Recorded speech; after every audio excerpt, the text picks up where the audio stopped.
Hey guys, it's Dawn coming at you again from my house in Texas. I'm coming at you with my glasses on this evening because I'm going to be reading some notes so I don't sit there and go and look off and think. I want to get through my notes really quick for you guys. Two, I am late. It is still Friday night to some, and others, like to me, it's Saturday because Father's timing is the sundown the night before. So technically, this is the Sabbath, and so Shabbat Shalom to the Messianics out there, or the followers of Messiah Yeshua that are celebrating Shabbat right now. I just totally lost track of time. It was just poor time management.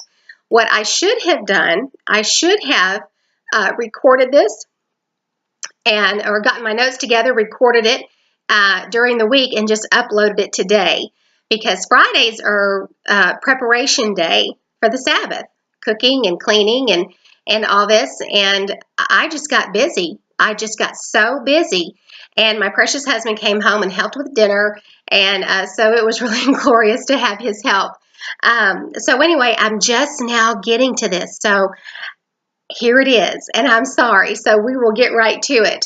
Okay, so what I feel led in my spirit just to share with you this evening, and I'm going to be reading my notes, and I actually have it up here on the screen. That's like really techie. I don't know how I did it, but I don't want to touch anything because I don't want it to go away. I'm just going to be giving you an overview of what forgiveness and unforgiveness really is, what kind of a skim over the surface of what the Word says and how the Father sees it. And then, Lord willing, next Friday, I will start the Matthew 18, 21 through 35, just doing a couple of verses of each Friday, kind of just going deeply into it. And then at the very end, talking about how do you know when you have forgiven? How can you tell? How do you know?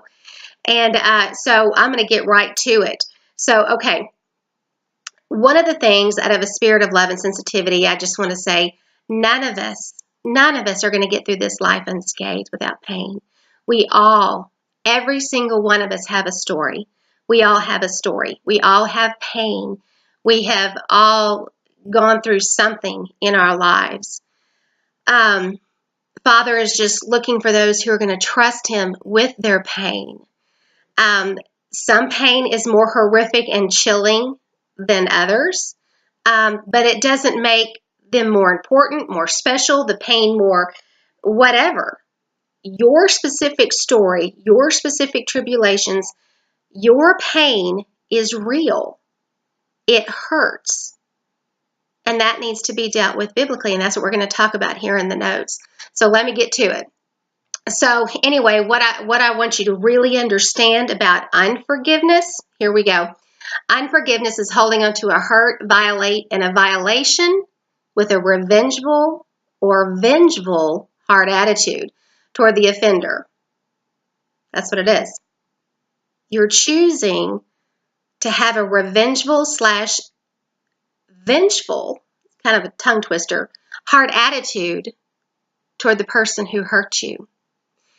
And we do this not even realizing that according to scripture that I'm about to share with you, not even realizing that what we're holding on to is more damaging physically and spiritually, hurting us more than it is them.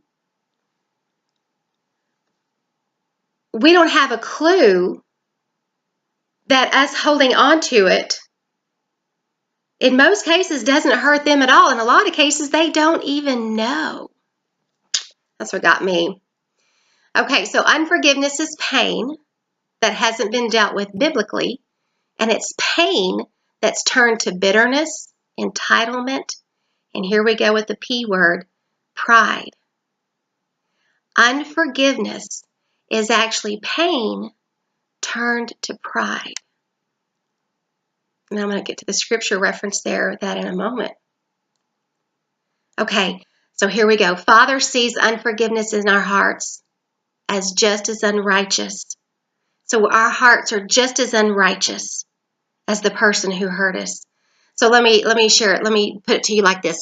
So when we're standing before the throne, you guys, and the person who hurt us, just say my rapist, is standing right next to me, and I'm sitting there thinking, Get him, Lord, get him. Because I have had unforgiveness in my heart towards him for trying to rip out my soul and leaving me for,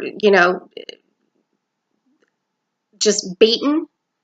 And I'm sitting here going, get him, Lord, because the unforgiveness in my heart. What does that say about me? What if when he turns to me and he says, why didn't you trust me?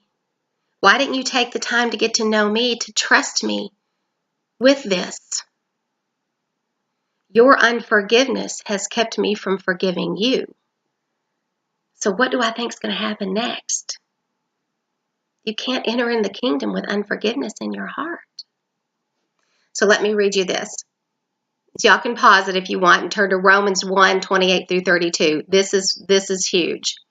And even as they did not like to retain Elohim in their knowledge, Elohim gave them over to a debased mind, to do those things which are not fitting, being filled with all unrighteousness, sexual immorality, wickedness, covetousness, maliciousness, full of envy, murder, strife, deceit, evil-mindedness. They are whisperers or gossipers, backbiters, haters of Elohim, violent, proud, boasters, inventors of evil things, disobedient to parents, undiscerning, untrustworthy, unloving, unforgiving, and unmerciful, who, knowing the righteous judgment of Elohim, that those who practice such things are deserving of death, not only do the same, but also approve of those practicing them.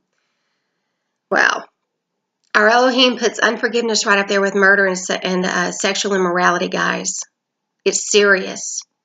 It's serious. So unforgiveness in your heart is a physical action. Unforgiveness in our hearts, it's a choice, y'all. It's a choice that we're trying to take the place of Father.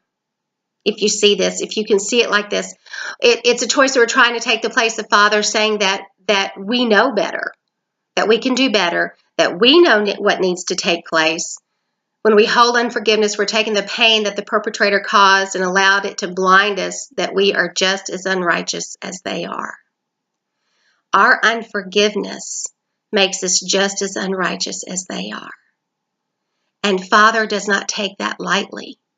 When we hold on to the unforgiveness, you guys, we are worthy of death. And even if we encourage somebody saying, yeah, sister, oh my gosh, that is so bad. I don't blame you for never forgiving him. I can't believe that he did that to you, or she did that to you, or that happened to you. If you even approve of that, you're worthy of death as well. I mean, that's scriptural. That's how serious Father takes this. So what I want you to understand, guys, is that unforgiveness is pride. That's what it is. It's saying that I'm not going to trust you. It's saying that I'm going to take over. It's basically when I told the Father, when he said to me, give him the gift of forgiveness. And I said, you're nuts. Have a nice life. I'm going to hold on to this. It's comfortable. It's what I know. It's safe. I'm okay. Go bother somebody else. Yeah, try saying that with the filthy, self-righteous rags and rebellion. Yeah, try running from that like he can't see you. I mean, it's not going to work, okay? So when we hold on to the unforgiveness, that's actually pride saying no to Father. No, I'm not going to do it. So you know who else was pride? It was Satan. Y'all, pride turns angels into demons. And when we are trying to be God of the situation, whether it's trying to protect yourself, whether because you don't know, or whether it's just pure rebellion like I was, it was just pure rebellion, like, no, I'm not. I will not. One, you shall have no other gods before him. I was making my feelings God. I was making myself better than him, saying, I've got this. I'm going to do this better than you. And that was a huge revelation for me. Seeing that unforgiveness is actually pain that turned to pride. turned to bitterness, and then ended up in pride and entitlement. Well, how, you know, I deserve to hold on to this because that's what I'm supposed to do. No. So when you decide to forgive somebody after all of that, what I want to reassure you guys is that when you decide to forgive somebody, it doesn't make what they did right. It doesn't. It doesn't make what they did right. And it doesn't mean that they got away with it. It doesn't mean they got away with what they've done. And it doesn't make the hurt go away either. When you forgive somebody, it doesn't make the pain go away. Your pain is still real. And we'll discuss that in a second. But when you forgive them, that doesn't make the pain go away. It just means that you were in right relationship with the Father so you can have His peace. And we're going to get into that into a second. So let me take you to Deuteronomy 32:35. Vengeance is mine, and recompense. Their foot shall slip in due time, for the day of their calamity is at hand, and the things to come hasten upon them. In Psalm 89:14, righteousness and justice are the very foundation of your throne. Mercy and truth go before your face. So I want to talk to you a little bit about justice. Justice is the act of making a wise, right, or just judgment against an unrighteous act. So when somebody hurts you because of an unrighteous act, you are not to repay evil with unrighteous unforgiveness. Because that's paying sin for sin, unrighteousness for unrighteousness. His throne is justice, righteousness, and justice. That's the base of his throne. So when you decide to forgive somebody, let me tell you this. It proves by your actions that you're trusting your Creator to exact consequences in His time and His way. It does show that your heart is in right alignment with the Father's will. And it does show that you chose not to take the Creator's place and do His job. It proves that you're going to take your pain to Him to heal. Understanding that knowing if justice is exacted upon this individual has absolutely nothing to do with the healing of your pain either. Whether knowing, like, Father, let me know when you do it. It doesn't matter if you know that justice has been exacted upon that person or not. Your peace comes from a right relationship with Him. Your pain will be healed through Him and by Him, with Him. So what do? When we're hurt, we have every right. We have every right to go to that person and share with them how they hurt us. That's Proverbs 27:5-6. Open rebuke is better than love carefully concealed. Blessed are the wounds of a friend. And even if the violator apologizes, the pain is still there, guys. I know. Even if they apologize, the pain is still there. But you got to know what to do with the pain. We still need to take it to Him. We take the pain to the throne. We take it to Him in prayer, and we scream, and we cry, and we yell, and we get it out. We moan, and we groan, and we share with Him, Abba, they hurt me. He hurt me. He hurt me so bad. And you keep crying unto Him, and I don't care how long it takes. He will heal you. You keep sharing your hurt. You keep sharing your hurt with Him. You keep asking for justice, and you trust Him. That's being obedient. Expect nothing in return except a peace, and you watch Him work. He's going to give you such peace by being obedient and trusting Him with your pain. Abba, make this pain go away. Make it go away. Make it better. I want justice. I want justice for this.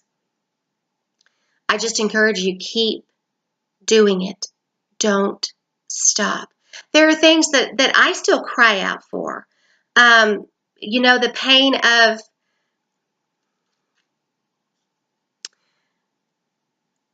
although this wasn't something that somebody did to me. This was Father's decision. of losing my twin girls back in '89.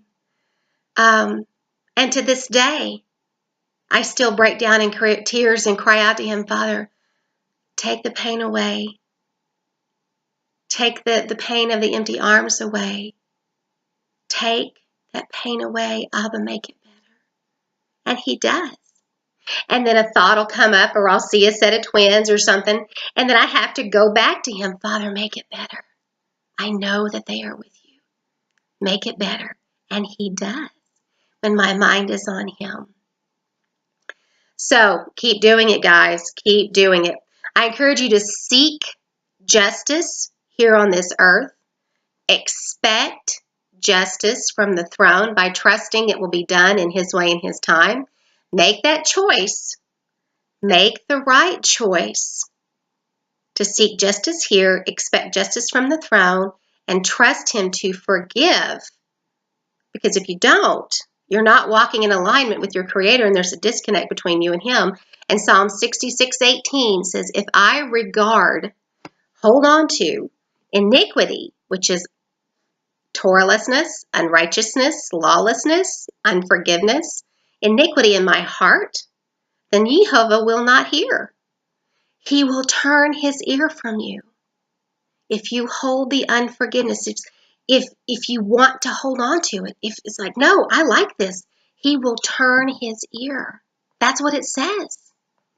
So the question is, you guys, will you trust him? Here's the big question. Do you want to trust him? Think on that a little bit.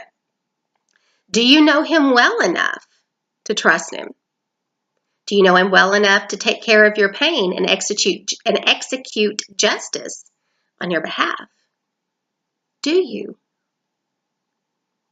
You have to ask yourself that question. Do I know him well enough?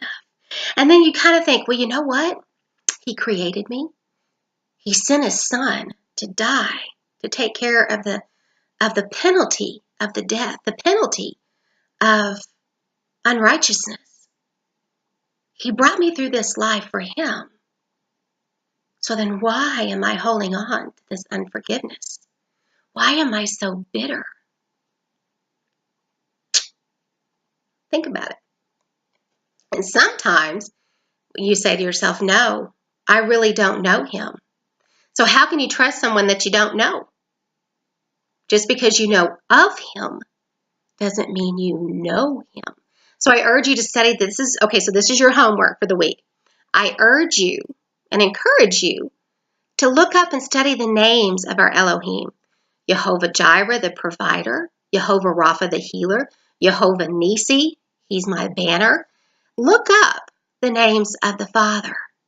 Look them up. Write them down. Get to know him, who he is really. Why was it that Yeshua had to die? Why was it death that he had to die? Get to know him. Ask him to reveal himself to you. And I promise, I guarantee that the more you get to know him, the easier it is to trust him. Okay, so here we go. Psalm 18:30. This is good. Oh no, Psalm 9:10. Forgive me. Psalm 9, verse 10. And those who know your name will put their trust in you. For you, Jehovah, have not forsaken those who seek you. That's some good stuff, isn't it? Don't you love the bread? I love it. So seek him first with all your heart, mind, and soul. And Psalm 18:30 says, as for Elohim, his way is perfect. The word of Jehovah is proven. He is a shield to all who trust in him. Can you trust him with your pain? Can you trust him to take care of the spouse that betrayed you? Can you trust him to take care of one who sexually assaulted you? Can you trust him with the one who tried to take your life in the womb? I'm just speaking from my personal experience. Can you trust him? Because if you don't trust him, he's going to lower his shield, and therefore there's a disconnect between you and him, and therefore you're giving the enemy legal right to come at you even more. You're giving the enemy legal right to become anxious and depressed. You are giving the enemy legal right to attack you with the unforgiveness because of lack of trust. So this is it in a nutshell, guys. And I'm running on 19 minutes here, and I got to hurry. Unforgiveness is pride. Excuse me. Unforgiveness is pride based on a lack of trust of the one true Elohim. The lack of trust, whether intentional or not, needs to be addressed. Is it rebellion? That was me. Because of the pride or just complete unawareness of what we're doing. We're just getting caught up in the inertia of life. So this week, here's your homework again. I want you to search out the names of the Father. And I want you to do a word search on the word trust just in the book of Psalms. And ask the Father to reveal himself to you. He will not turn that away. He will not turn away from that. He is just waiting, looking down. What did it say in Psalms, what I read earlier today? He is looking down for those who will trust him. So he's looking for those who are going to trust him. So seek out his name. Ask him to reveal himself to you. And do a word search on trust in the Psalms. You're going to be fed. I promise you. So with that, guys, that's it. That's it for the nugget of forgiveness and unforgiveness, just kind of a little overview. So next week, Lord willing, when I'm out of town, we will be doing Matthew 18, 21 through 35, maybe just 21, 22, 23, maybe just the first 3 verses, but I need to just pray about it, do some more in-depth study on it, and bring it to you. So now we have an overview of how the Father sees that. What's really happening in our hearts? What it was really saying.